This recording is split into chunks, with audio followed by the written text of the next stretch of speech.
ரவி பண்ண மிஸ்டேக்ஸ் நிறையா இருக்குது. முதல்ல என்ன சொல்கிறாரு, கனிஷானா எனக்கு அவங்க வந்து ஹீலரு, நாங்களும் அவரும் சேர்ந்து வந்து நாங்கள் விவசாயம் பண்ண போகிறோம் அப்படிங்கிறதெல்லாம் சொல்லிட்டு இருந்தார். யாருமே தெரியாது இருந்தார். கடைசியில் பார்த்தா ஒரு கல்யாணத்துக்கு ஐஸ்வரி கணேஷ் கல்யாணத்துக்கு ஜோடியாக கூப்பிட்டு வர்றாரு. அப்போ இவங்க வச்ச குற்றச்சாட்டு உண்மையான ஆயிடுச்சுல. இது வரைக்கும் இல்லைன்னு ரவி மேலே இருந்த ஒரு சிம்பத்தி வந்து அப்படியே உடஞ்சி போச்சு பிம்பம். இப்போ இவங்க 40 லட்ச ரூபா கேட்டவொன்னே என்னாச்சுன்னா, ரவி சொன்னார்ல காசெல்லாம் கேட்குறாங்க, காசு தான் ஆசை பிடிச்சவங்க தானே 40 லட்சம். ஆனால் 40 லட்ச ரூபா இவங்க எதுக்கு கேட்டிருக்காங்கன்னா, டிவோர்ஸ் கொடுக்கக்கூடாதுங்கிறதுக்காக 40 லட்சம் கேட்டிருக்காங்க. 40 லட்ச ரூபா இல்லைன்னு சொல்லிட்டு 2 பேரும் மியூச்சுவலாக டிவோர்ஸ் வாங்கி போயிட்டு நாளைக்கு காலைல இதே மாதிரி நீ நாளைக்கு போஸ்ட் போடுவ, நாளைக்கு இன்னொரு கல்யாணத்துக்கு கூப்பிட்டு வருவ, அதெல்லாம் பார்த்துட்டு இருக்க முடியுமா?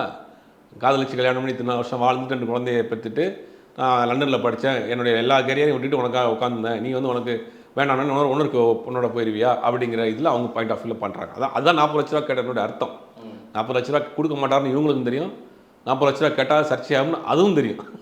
அப்போ இந்த 40 லட்ச ரூபாங்கிறது ஒரு பேசு பொருள் ஆகும், கோர்ட்டில் நிற்காது, வழக்கு தொடர்ந்துக்கிட்டே போயிட்டே இருக்குது. அப்போ இந்த டிவோர்ஸ் கேஸ் இவ்வளோ சீக்கிரம் முடியாது. அப்போ பார்த்தீங்கன்னா அவர் லீகலாக அவர் கல்யாணம் பண்ண முடியாது.